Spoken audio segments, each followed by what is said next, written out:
Assalamualaikum warahmatullahi wabarakatuh. Perkenalkan, nama saya Hernisa dengan NIM E1R02310004. Pada kesempatan kali ini, saya akan mempresentasikan tampilan hasil pemrograman website.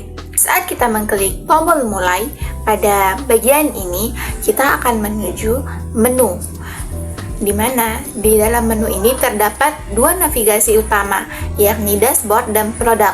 Di dalam dashboard terdapat tiga konten, yakni list daftar produk, transaksi, dan statistika penjualan. Lalu pada produk terdapat tiga juga, yakni ringkasan produk, daftar menu, dan pesan menu. Nah, pada menu ini terpisah dengan kontennya itu sendiri. Oke, baik. Di sini saya akan menjelaskan tampilan-tampilan menu yang ada di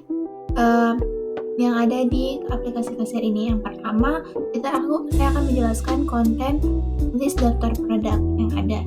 Di list daftar produk ini terdapat kotak pencaharian atau search box yang dimana berfungsi untuk mencari barang-barang dengan mudah. Jadi kita bisa mencari barang, misal kita coba di Instagram. Nah, saat dicari, muncullah ada dua pilihan di samping atau di kembali. Lalu sini juga kita bisa mengisinya untuk kembali ke tampilan seperti semula. Nah, kembali ke tampilan seperti semula. Tapi di daftar produk ini terdapat tambah data, di mana untuk menambah data di dalam di sini kita bisa menambah barang. Misal kita mau nambah cake. Lalu di sini harganya semisal 50.000. List dengan stok 41. Lalu kita bisa memilih file yang akan langsung berkaitan dengan ke folder kita sendiri. Lalu kita bisa mencari file yang mau kita tambahkan, misal seperti ini. Lalu akan muncul tampilan semacam ini di bawahnya. Jadi begitupun dengan edit. Tekan edit akan muncul form yang edit data. Kita bisa mengeditnya, yakni bisa kita mengubah yang ini menjadi 5 aja untuk stoknya, update. Nah, dia akan kayak edit menjadi 5 untuk banyak barangnya. Lalu ada konten kedua, yakni di sini ada transaksi yang nanti akan saya jelaskan lebih lanjut. Lalu yang ketiga ada statistika penjualan, di mana di statistika penjualan ini terdapat tabel data dan di bawahnya grafik statistik penjualan. Lanjut kita ke produk, di mana di sini ada di menunya itu ada ringkasan produk yang memuat total produk, total stok tersedia, dan total nilai stok. Lalu ada daftar menu. Di sini tersedia menu-menu apa sih yang ada di cafe CC ini, gambar-gambarannya. Lalu yang terakhir ada pesan menu, di mana di pesan menu ini terdapat menu-menu yang tersedia dan kita bisa men-check out-nya atau tambah ke keranjang. Misal kita coba ya, kita mau beli cake, nambah dia 1, mau nambah lagi 2, nambah dia ini, nambah 2, kita bisa. Lalu kita bisa check out di sini. Nah, untuk ini lalu selesai itu, ini kan tadi kita tambahnya 3 kali lotus cake-nya, dari sini dia berubah kuantitasnya. Jadi lotus cake sebanyak 3, caramel ice sebanyak 1. Lalu kita selesaikan transaksi yang ini akan menuju ke checkout barang yang tadi kita beli itu nih, yang lotus cake, caramel itu menuju ke data transaksi yang ada di. Oke, itu sekian penjelasan mengenai tampilan menu yang ada di aplikasi Cafe CC. Oke, baik, kali ini saya akan menjelaskan source code dari menu ini merupakan untuk mengaktifkan street typing di PHP.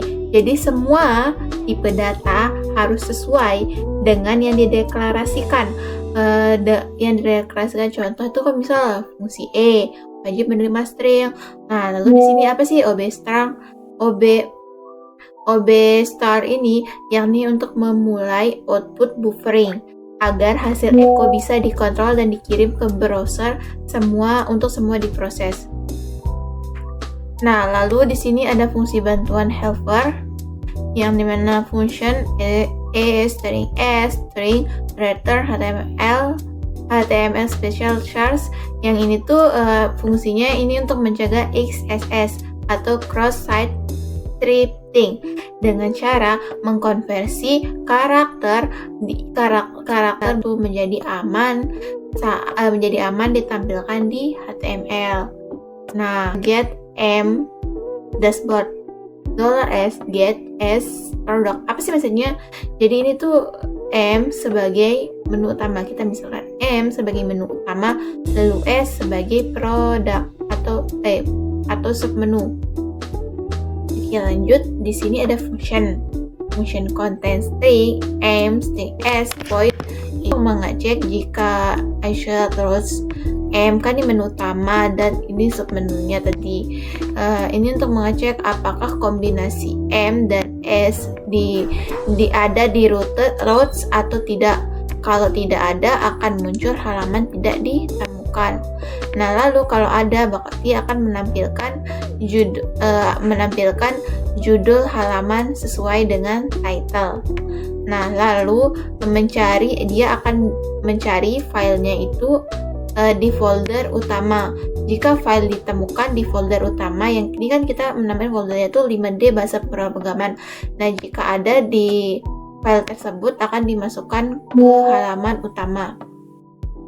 Nah, di sini ada aside PHP include once there my menu site PHP dan main content untuk mengambil menu utama, navigasi utama dan submenunya. Apa sih maksudnya ini? Site ini merupakan area sidebar di mana navigasi utama site PHP diambil dari folder My. Nah, ini di folder My menu ada site PHP. Nah, lalu ada main. Di main ini merupakan area ini tuh merupakan area konten utama yang diisi oleh hasil fungsinya CM dan CS. Di sini tuh jadi secara sederhana tuh sistem ini bekerja itu nanti PHP akan mengambil nilai dari string M dan S itu fungsi konten MX mencari di konstantar. Ada daftar rute atau judul file. Nah di sini tuh kan ada cons routes. Ini tuh merupakan struktur navigasi menu dan submenunya. Di mana menu dashboard nih terdapat submenunya, ada dashboard produk, ada transaksi, ada statistik yang sudah kita lihat tadi sebelumnya. Lalu di masing-masing submenu punya judul halaman. Misal yang pertama tuh list daftar produk, lalu ada transaksi, lalu ada statistika penjualan, di mana kita mengambil filenya itu, kontennya itu, yakni dicoba PHP. Lalu konten transaksi kita ambil di transaksi PHP. Dan begitu pun di statistik kita ambil di statistik PHP. Nah, itu jadinya tuh kayak ini tuh merupakan konten-konten yang terpisah dari menu ini sendiri, sintak search menu ini sendiri. Begitupun dengan produk, sama seperti yang tadi di dashboard. Nah, jadi sekarang saya akan menjelaskan tentang JSON. Di sini itu kan ada terdapat beberapa JSON. Untuk di bagian website ini saya akan fokus menjelaskan di statistika JSON-nya. Di mana untuk pemanggilan statistika JSON ini di sini ada file statistika JSON, yakni merupakan data statistik penjualan yang disimpan dengan nama statistika JSON, nama filenya. Lalu file ini berada di direktori yang sama dengan statistik PHP. Nah, lalu file get contact ini untuk membaca seluruh isi dari statistika JSON. Jadi yang mengambil itu yang ini, di get diambil dia di statistika JSON itu, lalu dibaca dan diubah menjadi string JSON. Nah, JSON decode ini untuk mengubah teks JSON yang tadi itu menjadi suatu array PHP. Nah, parameter true membuat hasilnya berupa array asosiatif, bukan objek. Lalu apabila file di statistika JSON ini rusak atau kosong dan tidak bisa dibaca, maka data akan diisi suatu array kosong agar tidak error. Nah, jadi inilah untuk untuk pemanggilan suatu JSON-nya. Nah, lalu di sini ada read di bagian read atau di bagian read lagi di bagian delete. Nah, di sini kan ada file path content untuk JSON encode-nya. Di sini untuk menghapus elemen tertentu dari data dan disimpan ulang ke file JSON. Jadi kan nanti ada file akan dihapus dari data itu. Nah, nanti dia disimpan ulang lagi di JSON-nya, file JSON-nya. Nah, lalu di sini ada add yang ditambah. Nah, ditambah ini Ada juga untuk file content JSON, tidak jauh beda dengan yang dilihat tadi, untuk menambah data baru ke suatu data, lalu disimpan lagi ke suatu data, nambah data baru ke suatu data, lalu disimpan lagi kembali ke file JSON.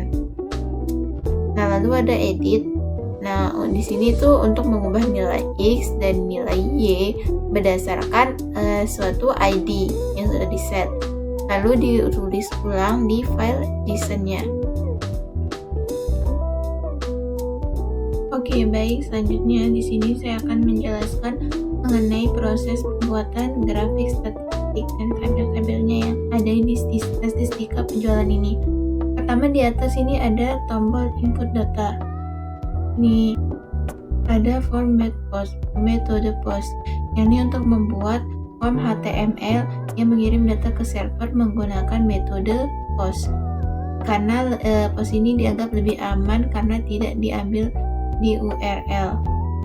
Nah, lalu di sini ada input hidden ID yang ini merupakan membuat input tersembunyi tidak terlihat di halaman.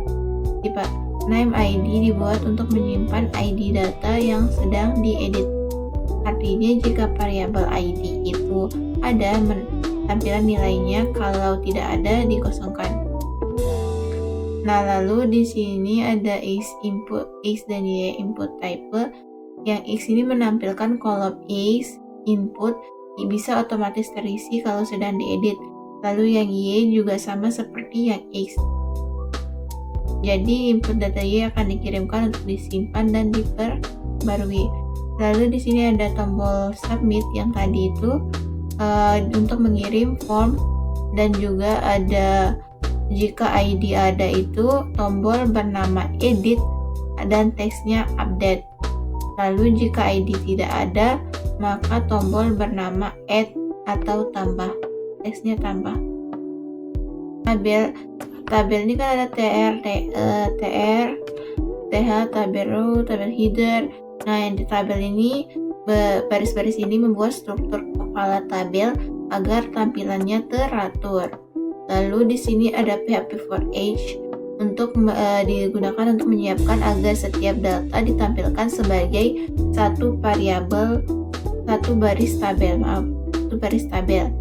Nah, lalu di sini ada TR membuat baris tabel baru untuk setiap data, di mana di sini ada I+1 yakni menampilkan nomor urut karena indeks dimulai dari 0 maka ditambah satunya. Jadinya supaya nomor urutnya 1. Nah, lalu di sini ada row X yakni untuk menampilkan variabel X. Nah, lalu selanjutnya ada row Y untuk menampilkan variabel Y. Lalu yang di sini ada href untuk mengedit data dan menghapus data. Dimana di sini itu di chart container ini ada beberapa opsi jadi ini tuh untuk membuat opsi yang ini pilihannya. Nah, di sini itu kita membuat ada line, bar, pie, dognote, dan radar. Lalu kita di script ini merupakan untuk membuat grafik dan tampilan tadi. Konstanta CTX dokumen get elementary ini untuk menyimpan elemen canvas dengan ID myChart ke variabel CTX. Untuk menentukan tempat menggambar grafiknya. Nah, lalu ada konstanta label 2 yakni merupakan di JSON-nya ini kan untuk mengubah array PHP yang X value dan Y value-nya menjadi format JavaScript. Lalu dia itu diubah menjadi PHP JavaScript agar bisa divisualisasikan di grafik. Nah, ini tuh untuk menggradiasikan warna-warna yang ada. Lalu di sini ada, di sini itu new chart ini untuk membuat objek grafik baru di kanvas. Lalu type untuk menentukan jenis type datanya. Mana type-nya tadi tuh ada pilihannya di sini, ada line, bar, file, download, ya. Lalu ada label, lalu ada data set, border, color, border weight, file. Simpulannya itu bagian ini tuh untuk menggambarkan grafik garis berdasarkan data dari PHP yang sudah diambil dari desainnya. Nah, itulah untuk source code dari untuk menampilkan grafik. Mana di grafik ini ada 3 jenis warna yang digradasikan. Ada kuning muda, keorangan, dan ini seperti kayak ungu kalem gitu. Nah, bisa dilihat di sini. Nah, ini jenis-jenis warnanya yang di sini tuh dia digradasikan. Ada submenu transaksi yang dimana di sini ada tambah transaksi, dimana kita bisa menambahkan, misal ini tanggalnya kita pakai ini aja, kayak hari ini. Nah, kita bisa pakai jual atau beli. Misal kita beli, nama bareknya itu beras, jumlahnya itu anggaplah 4 kilo, harganya anggaplah 16. Nah, dia akan ke sini bagi beli. Lalu di sini ada dia berkaitan dengan pesan menu yang di sini di keranjang. Misal kita pesan menu dimsum Thai, terus cheesecake, frappuccino, dan ini. Nah, ini langsung kita ke keranjangnya. Nah, ini dari yang sudah kita pesan tadi. Selanjutnya kita bisa selesaikan transaksi ini, akan dia menuju transaksi yang tadi. Nah, ini dia dimsum, cheesecake, frappuccino, blueberry cheesecake. Nah, lalu selain itu, setelah seperti ini tuh di sini ada terdapat grafik perbandingan jual beli dan perharinya kebutuhannya. Nah, lalu di sini ada laporan PDF jual dan laporan PDF belinya yang bisa di-download. Nah, PDF belinya yang bisa di-download. Nanti tampilannya akan seperti ini untuk laporannya. Transaksi belinya dalam bentuk PDF. Nah, ini untuk sintak dari transaksinya.